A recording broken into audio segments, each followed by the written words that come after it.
Hello viewers, ಇವತ್ತಿನ recipe spicy chicken fry. ಇದನ್ನು ನಾನು ಡೀಪ್ ಫ್ರೈ ಮಾಡಿಲ್ಲ, ಬದಲಾಗಿ ಕಡಿಮೆ ಎಣ್ಣೆಯನ್ನು ಉಪಯೋಗಿಸ್ಕೊಂಡು ಶಾಲೋ ಫ್ರೈಯನ್ನಾಗಿ ಮಾಡ್ಕೊಂಡಿದ್ದೀನಿ.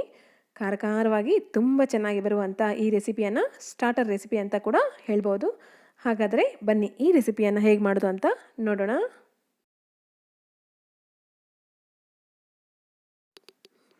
ಒಂದು ಮಿಕ್ಸಿ ಜಾರನ್ನು ತೊಗೊಂಡಿದ್ದೀನಿ. ಆ ಮಿಕ್ಸಿ ಜಾರ್ಗೆ ಒಂದು 10ರಿಂದ 12 ಚಿಕ್ಕ ಚಿಕ್ಕ ಬೆಳ್ಳುಳ್ಳಿಯನ್ನು ಹಾಕ್ಕೊಂಡಿದ್ದೀನಿ. ಅದಕ್ಕೇ 1 ಇಂಚಿನಷ್ಟು ಶುಂಠಿ, ಒಂದು 3 ಹಸಿಮೆಣಸಿನಕಾಯಿ, ಅರ್ಧ ಕಪ್ನಷ್ಟು ಕೊತ್ತಂಬರಿ ಸೊಪ್ಪನ್ನು ಹಾಕ್ಕೊಂಡಿದ್ದೀನಿ. ಅದಕ್ಕೇ 1 ಕಡ್ಡಿ ಕರಿಬೇವನ್ನು ಸೇರಿಸ್ಕೊಂಡಿದ್ದೀನಿ. 2 teaspoon Kashmiri red chilli ಪೌಡರ್ನ ಹಾಕ್ಕೊಂಡಿದ್ದೀನಿ.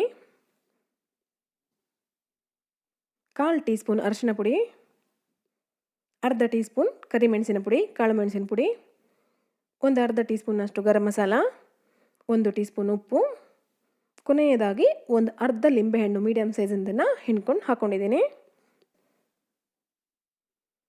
ರುಬ್ಲಿಕ್ಕೆ ಬೇಕಾಗುವಷ್ಟು ನೀರನ್ನು ಹಾಕ್ಕೊಂಡು ಫೈನಾಗಿ ಪೇಸ್ಟ್ ಮಾಡಿ ಪಕ್ಕಕ್ಕೆ ಇಟ್ಕೊಳ್ತಾ ಇದ್ದೀನಿ.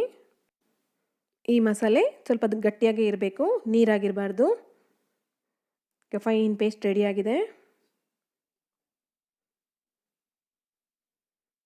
ಈ ಕಡೆ ನಾನು 300 ಗ್ರಾಮ್ನಷ್ಟು ಚಿಕನನ್ನು ತೊಗೊಂಡಿದ್ದೀನಿ. ಆಲ್ಮೋಸ್ಟ್ ಇದು ಬೋನ್ಲೆಸ್ ಚಿಕನ್ನೇ. ಇದಕ್ಕೆ ನಾವು ರೆಡಿ ಮಾಡಿಟ್ಕೊಂಡಿರುವಂತಹ ಮಸಾಲೆಯನ್ನು ಸೇರಿಸ್ಕೊಳ್ತಾ ಇದ್ದೀನಿ. ಮಸಾಲೆಯನ್ನು ಚೆನ್ನಾಗಿ ಚಿಕನ್ಗೆ ಮಿಕ್ಸ್ ಮಾಡಿ ಒಂದು ಅರ್ಧ ಗಂಟೆ ಇದನ್ನು ಪಕ್ಕಕ್ಕಿಟ್ಬಿಡೋಣ.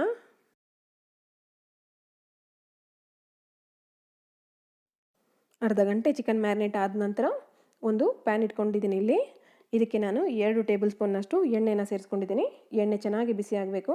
ಅದಾದ ನಂತರ ಒಂದೊಂದೇ ಚಿಕನ್ ಪೀಸನ್ನು ನಾನು ಪ್ಯಾನ್ಗೆ ಹಾಕ್ಕೊಳ್ತಾ ಬರ್ತಾಯಿದ್ದೀನಿ. ಇಷ್ಟು ಎಣ್ಣೆಯನ್ನು ನಾವಿಲ್ಲಿ ಹಾಕಲೇಬೇಕಾಗುತ್ತೆ, ಇಲ್ಲ ಅಂತಂದರೆ ಚಿಕನ್ ಡ್ರೈ ಅನಿಸಿಬಿಡುತ್ತೆ. ಹಾಗಾಗಿ 2 ಟೇಬಲ್ ಸ್ಪೂನ್ ಎಣ್ಣೆಯನ್ನು ಹಾಕ್ಕೊಳ್ಳಿ.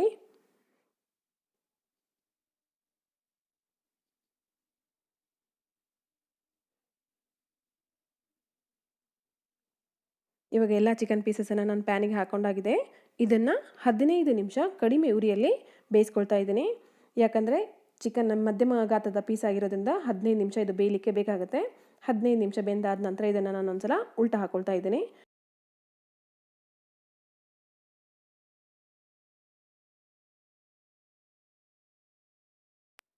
ಈಗ ನಾವು ಚಿಕನ್ ಮ್ಯಾರಿನೇಟ್ ಮಾಡಿರುವಂಥ ಏನಾದರೂ ಮಸಾಲೆ ಉಳಿದಿದ್ರೆ ಅದನ್ನು ಈ ಸ್ಟೇಜಲ್ಲಿ ಆ್ಯಡ್ ಮಾಡ್ಕೊಳ್ತಾ ಇದ್ದೀನಿ.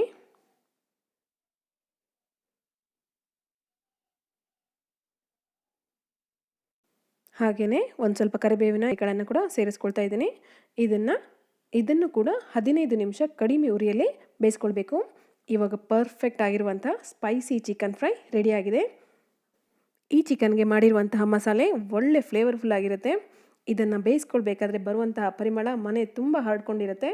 ಹಾಗಾಗಿ ಈ ರೆಸಿಪಿಯನ್ನು ನೀವು ಕೂಡ ಒಂದ್ಸಲ ಮನೆಯಲ್ಲಿ ಖಂಡಿತ ಟ್ರೈ ಮಾಡಿ ಎಂಜಾಯ್ ಮಾಡಿ ಅಂತ ಹೇಳ್ತಾ, ಮತ್ತೆ ಮುಂದೆ ಇನ್ನಷ್ಟು ಇಂಟ್ರೆಸ್ಟಿಂಗ್ ವಿಡಿಯೋ ಜೊತೆಗೆ ಬರ್ತೇನೆ ಅಂತ ಹೇಳ್ತಾ, ನಾನು ಪೂರ್ಣಿಮಾ ಶೆಟ್ಟಿ, ಗುಡ್ ಫುಡ್. ಧನ್ಯವಾದಗಳು.